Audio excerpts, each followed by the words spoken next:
Kahfi terdapat 4 kisah. Ashabul Kahfi yang pertama selesai dah. Kita akan bertemu pula dengan kisah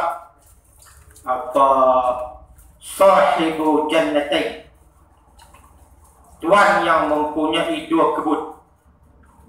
Kemudian kita akan bertemu dengan kisah pengembaraan ilmu yang melibatkan Nabi Musa alaihissalam dengan gurunya Nabi Khidir. Kemudian kisah yang terakhir berkaitan dengan raja yang memerintah, Zulkarnain. 4 kisah. Kisah yang pertama selesai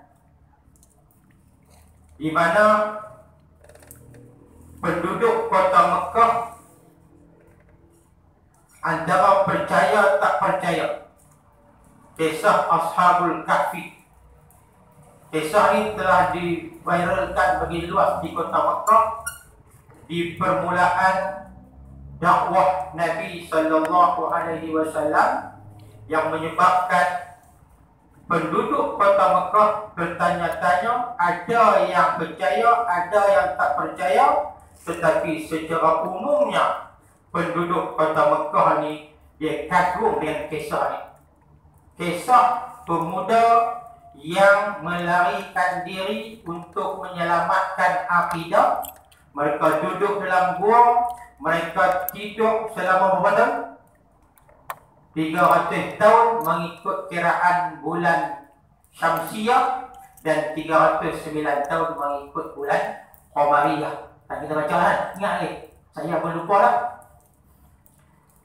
Kemudian hidup begitu lama menyebabkan orang yang dengar kisah ni, dia rasa sungguh ajar, sungguh kagum, sungguh heran. Anna ashabal kahfi, apa yang kita baca apa? Am hasibta anna ashabal kahfi war raqim kanu min ayatina ajaba. Apakah kamu rasa heran? Apakah kamu menyangka bahawa kisah Ashabul Kahfi dan Ar-Raqim itu, mereka itu merupakan tanda-tanda kami yang ajab, yang kamu kagum? Allah nak habaqkan kepada kita bahawa kamu salah meletakkan kekaguman. Sepatutnya kamu tak perlu heran, tak perlu kagum kepada orang yang hidup 300 tahun. Sepatutnya kamu kena kagum dengan banyak perkara lain. Sebab itu di hujung kisah Ashabul Kahfi, Allah sebut Allah mempunyai lahu ma fis samawati wa ma fil ardh. Apa yang ada di langit dan apa yang ada di atas muka bumi ini, semuanya ciptaan Allah. Sepatutnya itulah yang kamu perhatikan, sepatutnya itulah yang kamu kagumi. Dan kita pun kadang-kadang kita salah meletakkan kagum. Kita tengok orang lukis pemandangan sawah dan bukit, kita kagum, pandai hang lukis, pandai hang. Padahal dia merakamkan balik apa yang Allah cipta. Sepatutnya dia kembali kepada Allah Subhanahu wa ta'ala. Jadi tuan-tuan, hari ini tersambung dan kita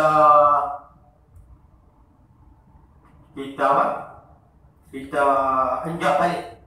Kita enjak balik sikit sebab dia ada sambung tu. Kita tengok muka surat 11, 5 daripada bawah. Dia baca secara ringkas. Watlu ma uhiya ilaika min kitabi rabbik, dan baca olehmu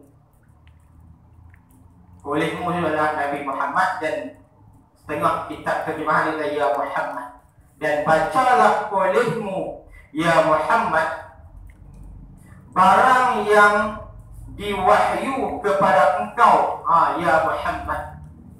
Barang apa yang diwahyukan kepada Nabi Muhammad daripada Quran, kitab Tuhan engkau itu.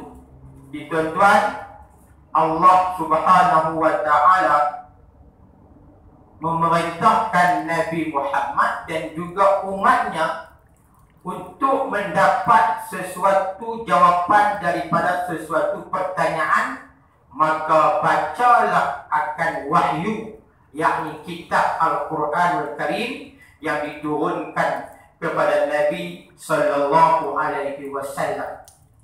Kita duk baca Al-Quran, dijumpa perkataan utlu. Utlu ni dari perkataan tala, yatlu, utlu. Utlu ni perbuatan perintah, fi'il amal.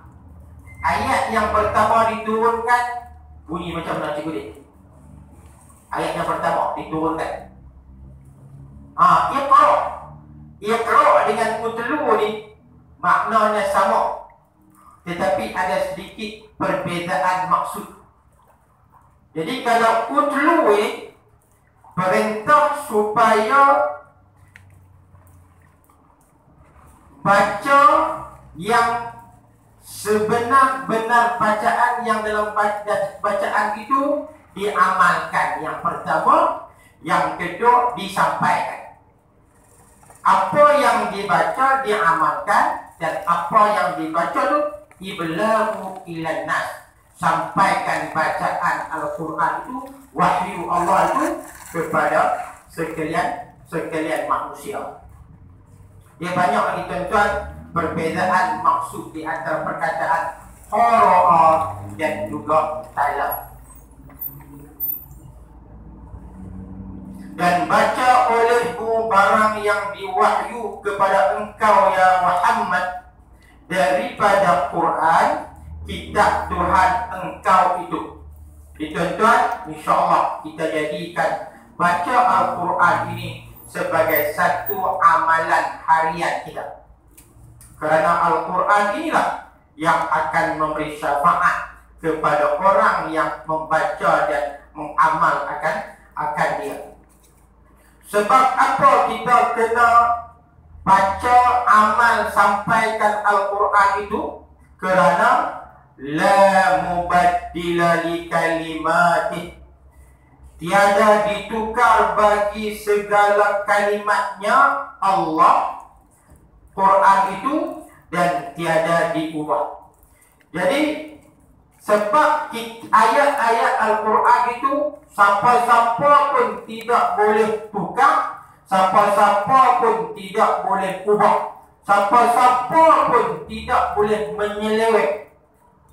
La mubaddila li kalimat.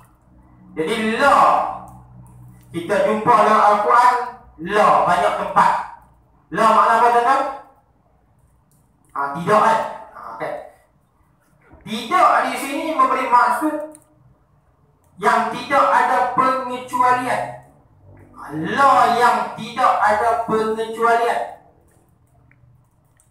Kalau kita kata, kalau orang Arab ajak kita makan, kita telak.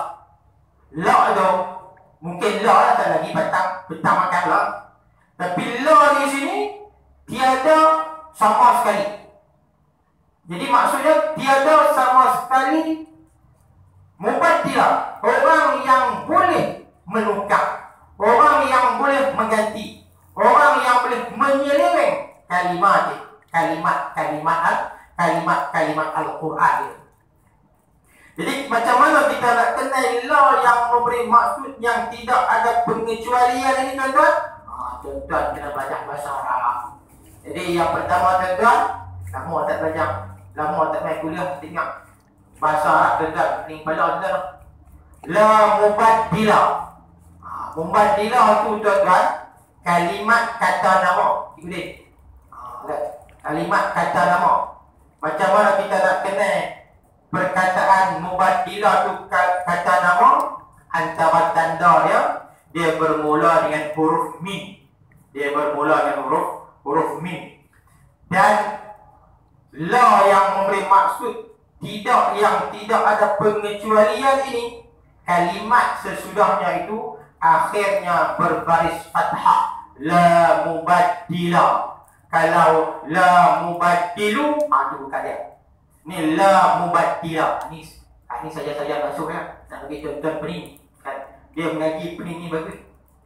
Kalau tak pening balik, lena pula. Kalau pening balik dia fikir betul mak. Dia kena fikir otak kita ni, akal kita ni kena fikir supaya dia tak mandul. Kalau kita duduk prima saja dia mandul. Jadi otak kita ni kita kena isi. Kita kena asal. Kita kena asal. Salah satu asal untuk faham Al-Quran, kena belajar bahasa Arab.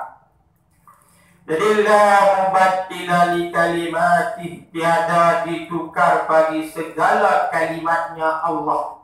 Al-Quran itu dan tiada diubah. Walan tajida min dunihi multahada, dan tiada engkau dapat daripada lainnya Allah Ta'ala tempat bergantung. Walan, ini satu lagi lan. La dengan lan. Banyak orang ni pakai nama Arab. La dengan lan, dua-dua nafi, dua-dua tidak. Tetapi lan ini memberi maksud tidak selama-lamanya. Jadi walan tajida li sunnatillah, walan tajida min dunihi multahada, dan tidak sesekali. Sampai bila-bila? Sampai bila-bila kamu tidak akan mendapati selain daripada Allah itu tempat kamu bergantung, tempat kamu berlindung, sekiranya kamu tidak membaca wahyu yang diwahyukan oleh Allah Subhanahu wa Ta'ala. Melepas daripada azab, tidak ada tempat yang kamu boleh lepas diri daripada azab melainkan Allah jua. Jadi nak selamat daripada azab, mau tak mau kena kembali kepada Allah Subhanahu wa Ta'ala.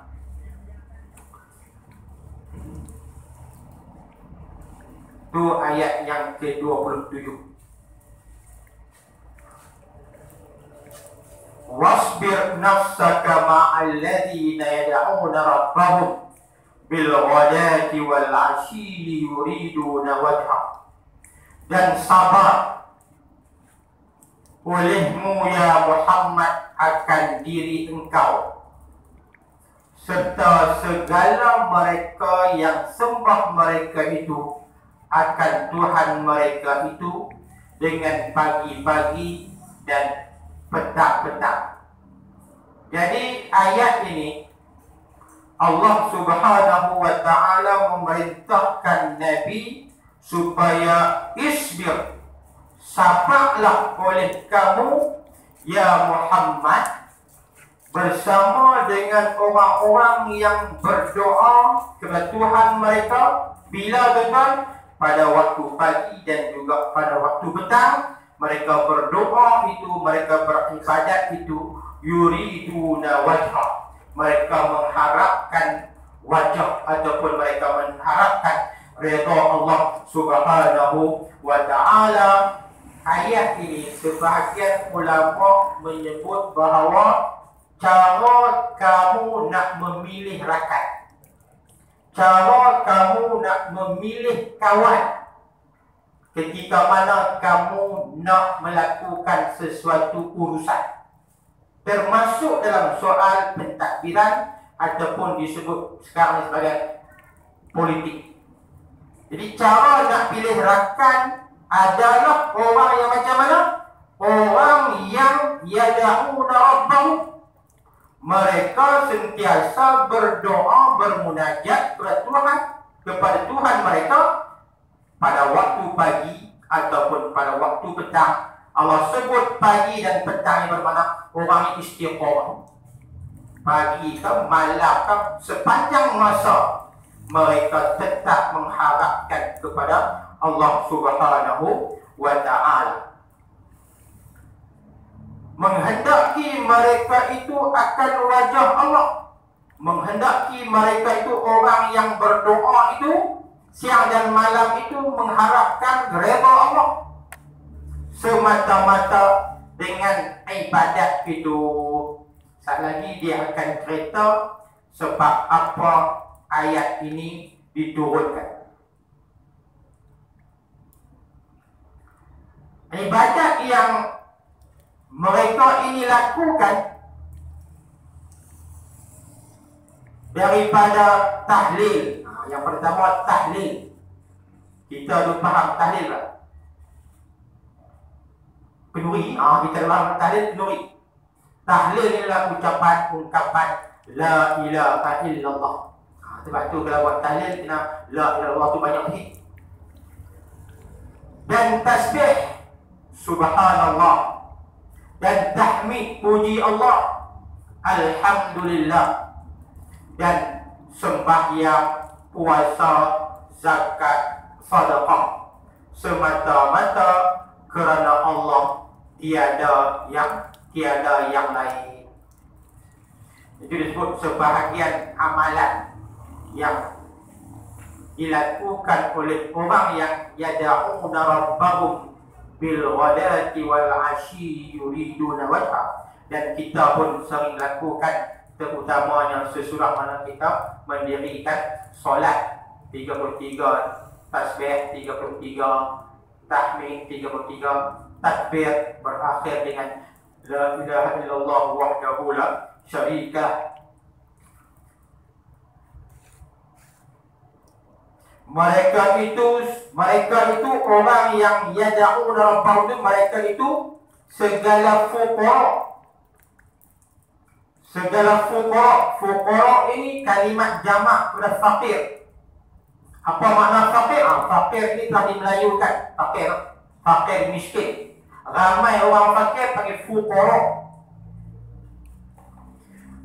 Mereka itu segala fuqara ahlus sufah. Ahlus sufah ni 700 orang. Di sini tulis 700 orang. Mungkin terjatuh C kan. Kitab cikgu dia macam mana? 200 orang. Cikgu ni 100 orang. Takkan 100 ke?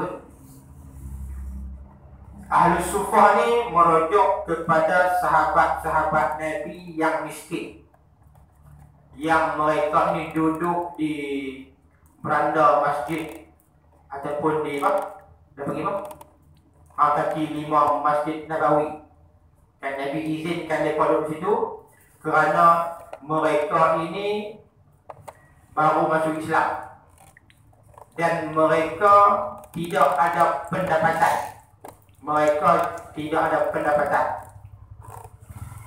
Antaranya seperti Abu Hurairah, seperti Suhaib Ar-Rumi, seperti Bilal Ar-Rabah, seperti Ibnu Mas'ud. Mereka duduk di masjid diizinkan oleh Rasulullah kerana mereka tidak ada sebarang pekerjaan. Sebahagian ulama kata mereka ni ada kerja, tetapi upah yang mereka dapat tu tak sepadan dengan mereka kerja. Tetapi mereka ini tidak menunjuk-nunjuk. Dalam surah Baqarah menyebut tentang ciri-ciri ahli sufah ni. Lil fuqara'il ladzina uhsiru fi sabilillah. Orang-orang miskin yang mereka tersekat, mereka berada di jalan Allah ni, mereka tidak menunjuk-nunjuk kepada orang ramai bahawa mereka ini miskin, bahawa mereka ni lapar, bahawa mereka ini tidak ada pendapatan, tak tunjuk-tunjuk. Tetapi Nabi kenal. Sebab apa? Ta'rifuhum bisimahum. Engkau wahai Muhammad, engkau kenal mereka itu. Kerana tanda-tanda ada. Antara tanda orang ahli sufah ni, antara orang fakir ni, antara tanda orang miskin ni, rambut dia keras, tak pernah berubah. Minyak rambut. Kulit dia tebal, tak pernah berubah lesut.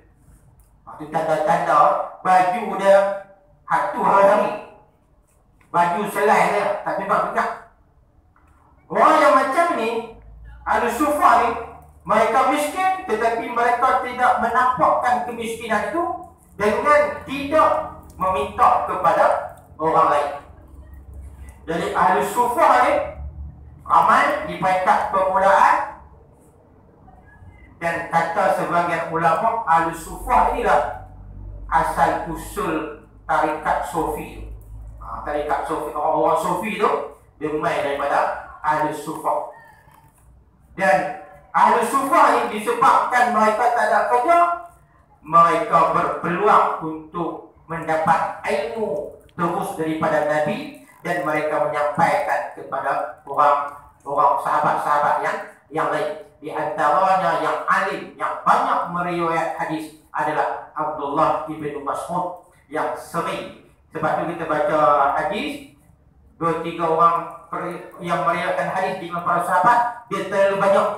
Sebab mereka adalah di kalangan Ahli Sufah.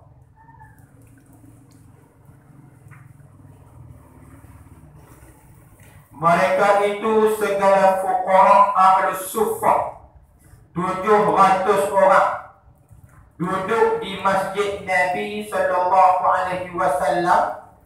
Tiada bagi mereka itu perniagaan dan tanaman dan peliharaan. Jadi mereka ni tak boleh bekerja. Dalam Al-Quran sebut la yastati'una darban fil ard.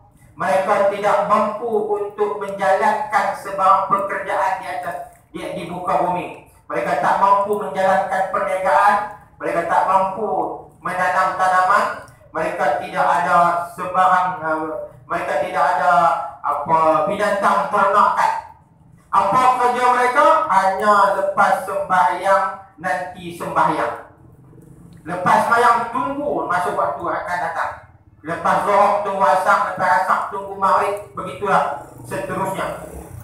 Hanya lepas sembahyang nanti sembahyang, basah lidah mereka itu dan hati daripada sebut nama Allah. Jadi lidah itu tuan-tuan dibasahi dengan zikrullah, menyebut nama Allah. Sebab itu kita berdoa, Allahumma inna nas'aluka lisanan raqiban bi zikrik. Ya Allah, Engkau basahkanlah lidah aku ini dengan mengingat dengan menyebut nama Engkau. Inilah di antara kerja Ahli Sufah. Jadi tuan-tuan, jangan kerahkan lidah, basahkan lidah dengan zikrullah. Wala ta'du 'ainaka 'anhum turidu zinatul hayatid dunya. Dan jangan engkau, yakni Nabi Muhammad, juga kepada kita juga dan jangan engkau paling dua mata engkau daripada lihat mereka itu. Maksudnya apa? Engkau hai Muhammad, kamu hai orang Islam, kena ambil berat terhadap orang-orang sufah, terhadap orang-orang miskin, terhadap fuqara ni. Kena ambil berat. Jangan tak du'aina ka'anhum. Jangan engkau palingkan dua mata engkau daripada orang lain. Bermakna kena ambil berat terhadap orang-orang fakir, orang-orang miskin ni. Jadi dia kata ini, dan jangan engkau paling dua mata engkau daripada lihat mereka itu kepada lihat orang kaya, orang kaya-kaya. Bermakna tidak pandang orang miskin, yang pandangnya orang kaya. Engkau kehendaki akan perhiasan hidup dunia itu. Jadi tuan-tuan, saya sebut tadi, Allah perintahkan kita supaya sabar, duduk bersama dengan orang miskin, orang fakir, dan ambil berat mereka. Jangan pandang kepada orang kaya. Kerana apa? Zinatal hayati dunia, mengharapkan perhiasan kehidupan dunia. Ini cara nak memilih rakan dalam apa dua bidang yang kita sebut. Bermakna pilih apabila ada dua golongan ini, kena pilih kena ambil berat orang miskin. Wala tuti' man aghfalna qalbahu. Jangan kamu mentaati orang yang Allah telah lalaikan akan hatinya an zikrina, daripada mengingati kami, wattaba'a hawa, dan mengikut akan hawa nafsunya, wa kana amruhu furqa. Dan jangan engkau ikut mereka yang telah kami lalai hatinya daripada ingat kami, dan ikut ia akan hawa nafsunya, dan adalah kerjaannya itu melampau hukumnya. Tuan-tuan, apabila kita nak pilih siapa yang nak menjadi rakan, bermakna kita kena pilih orang yang beriman walaupun dia miskin. Jangan kamu pilih orang yang telah Allah lalaikan hatinya, iaitu orang yang tak ingat Allah, iaitu orang yang tak beriman kepada Allah. Sebab tu Allah sebut, lah ada satu isu, mana lebih baik percaya kepada orang Islam yang jahat dengan orang kafir tapi baik. Orang politik dia bicara ni. Jadi orang politik dia nak rojok ayat ni. Walau macam mana jahat sekalipun orang Islam, dalam hatinya ada ucapan asyhadu an la ilaha illallah wa asyhadu anna Muhammadar Rasulullah. Baik macam mana orang kafir, dia tidak beriman kepada Allah, baik luaran tetapi dalamannya kotor. Wala tuti' man aghfalna qalbahu an zikrina wattaba'a hawa wa kana amruhu furqa. Ayat ini tuan-tuan diturunkan. Itu dia bang. Sebab apa ayat ini diturunkan? Iaitu ada sebab turun ayat ini. Iaitu Uyainah tu bin Sahih. Atau kita baca Melayu, Uyainah bin Sahih Al-Fazari dan segala sahabatnya. Uyainah bin Sahih, orang pembesar Quraisy, dan sahabat-sahabat dan kawan-kawan Uyainah ni satu hari datang kepada Nabi dahulu daripada Islamnya. Jadi sebelum Uyainah masuk Islam, dia dengan kawan-kawan dia berjumpa Nabi. Jadi Uyainah ni akhirnya masuk Islam juga.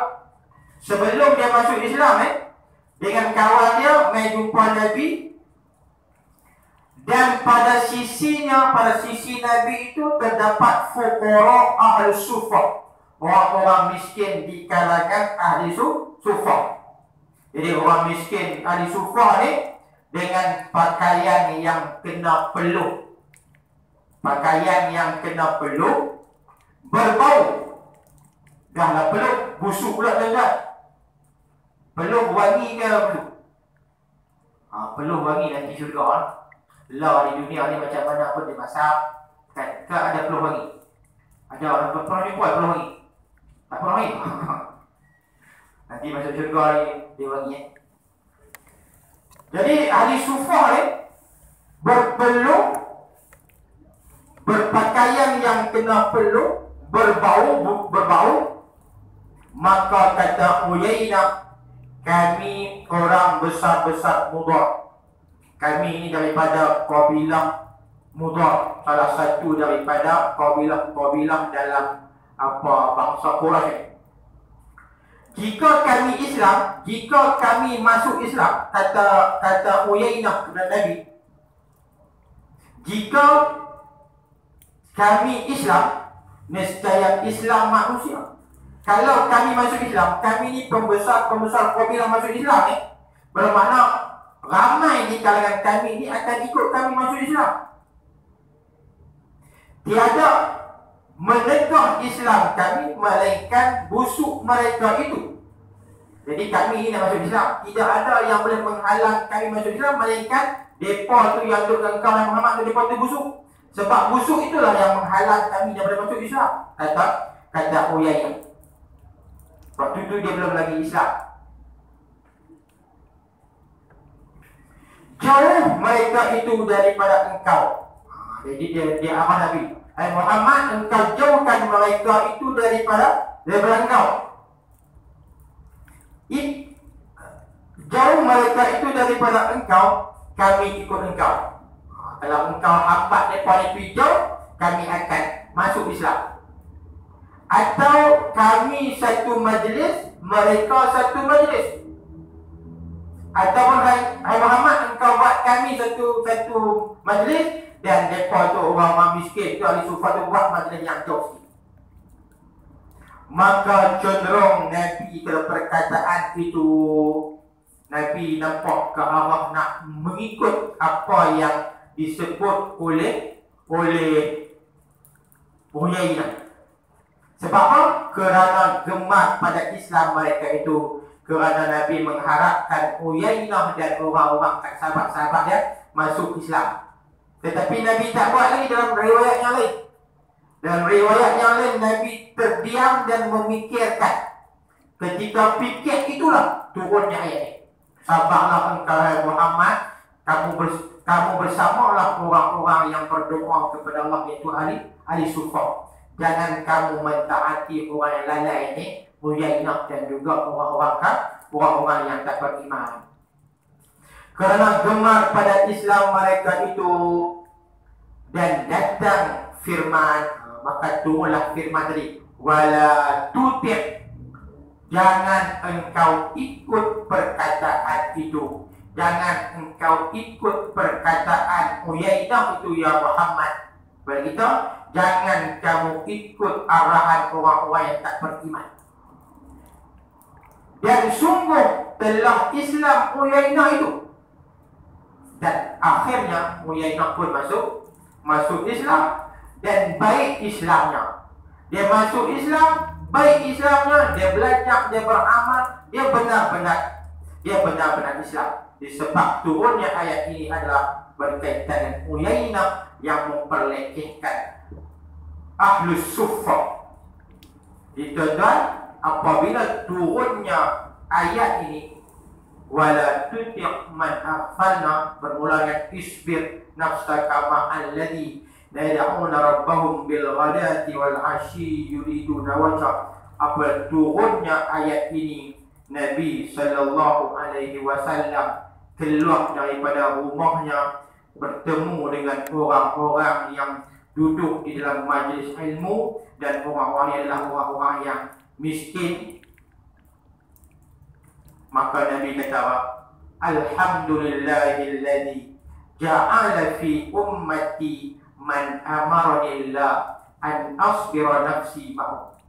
Nabi, selepas turun ayat tadi dia, Nabi keluar rumah, Nabi duduk dalam majlis zikir, Nabi bersama dengan orang miskin. Nabi kata, segala puji bagi Allah yang telah menjadikan pada umat aku ini orang yang Allah Subhanahu wa ta'ala memerintahkan aku bersabar bersama dengan mereka. Tuan-tuan, ini yang menunjukkan bahawa ramai di kalangan orang miskin ini yang benar-benar beriman kepada Allah, dan kita dituntut untuk bersabar berhadapan dengan orang miskin ini. Memang akan berhadapan dengan beberapa cabaran. Jadi tuan-tuan, Allah Subhanahu wa ta'ala memerintahkan kita supaya bersabar dan jangan mentaati orang yang telah lalaikan orang yang tidak beriman, teman disebut dalam Quran sebagai orang yang Allah lalaikan hatinya, kerana nilai di sisi Allah, iman itu lebih bernilai daripada harta dunia. Nabi kata, ma min qaumin ijtama'u yadhkuruna Allah la yuriduna bidzalika. Satu kaum yang berhimpun menyebut nama Allah, berzikir, duduk dalam majlis ilmu. Mereka duduk dalam majlis zikir itu, mereka tidak menginginkan mereka menginginkan redha Allah. Ketika itulah ada suara yang menyeru di langit. Apa seruannya? Seruan yang memohon keampunan bagi orang yang berada dalam majlis ilmu. Para sahabat yang miskin, mereka belajar ilmu, mereka menyebut nama Allah, maka mereka sentiasa diberi keampunan oleh Allah. Dan orang-orang ini, selain daripada mereka diberi keampunan, mereka juga akan wa qad buddilat sayyi'atikum hasanat. Mereka akan digantikan kesalahan-kesalahan mereka itu akan digantikan yang kebaikan. Allah akan mudahkan bagi mereka melaksanakan apa yang diperintah, dan Allah akan mudahkan bagi mereka untuk mereka meninggalkan apa yang dilarang Allah Subhanahu wa taala. Wa qulil haqqu mir rabbikum, dan kata olehmu ya Muhammad, Quran itu sebenar daripada kalam Tuhan kamu. Jadi Allah Subhanahu wa taala memerintahkan Nabi dan memerintahkan kita memberitahu bahawa al-haqqu min rabbikum, kebenaran Al-Quran itu adalah benar daripada Allah Subhanahu wa taala, dan Allah memberi akal untuk kita membuat pilihan. Faman syaa'a falyu'min wa man syaa'a falyakfur. Maka barang siapa yang kehendak beriman dengan Allah, maka hendaklah ia beriman, dan barang siapa yang hendak kafir, kufur, maka kufur ia sama saja pada Allah Ta'ala iman kamu dan kufur itu. Jadi barang siapa yang nak beriman, berimanlah. Barang siapa yang kafir, maka pilihan kafirlah ia. Itu pilihan yang Allah Subhanahu wa taala bagi kita pilih. Tetapi tuan-tuan ingat, inna a'tadna lizalimina naran ahata bihim suradiquha, bahawasanya telah kami sedia bagi segala orang yang zalim itu api neraka keliling dengan mereka itu oleh lingkungannya. Wallahu Subhanahu wa taala. InsyaAllah kita akan ulang balik ayat wa qul haqqu mir rabbikum, sebab habis masa tuan. Saya ni patuh pula SOP, tapi lebih masa jadi masa 30 minit. Wallahu Subhanahu wa taala a'lam bis-shawab. Ada jenazah kan? Tu saya pakai wan, bukan pakai SOP je tak. Buat ada jenazah ni. Jenazah ni kena percepatkan dia sifat. Yang baik itu daripada Allah, salah dan silap kelemahan dari saya. Aku qauli hadza wastaghfirullahal azim li wa lakum wa lisa'il muslimin wal muslimat fastaghfiruhu innahu huwal ghafurur rahim. Subhanakallahumma wa bihamdika asyhadu an la ilaha illa anta astaghfiruka wa atubu ilaik. Bismillahirrahmanirrahim. Wal 'ashr innal insana lafi khusr illa alladhina amanu wa 'amilus shalihat wa tawassaw bil haqqi wa tawassaw bis sabr. Wa inna na'udzubika min 'ilmin la yanfa' wa qalbin la yakhsha wa nafsin la tashba' wa du'a'in la yustajabu laha walhamdulillahi rabbil alamin. Assalamu alaikum warahmatullahi wabarakatuh.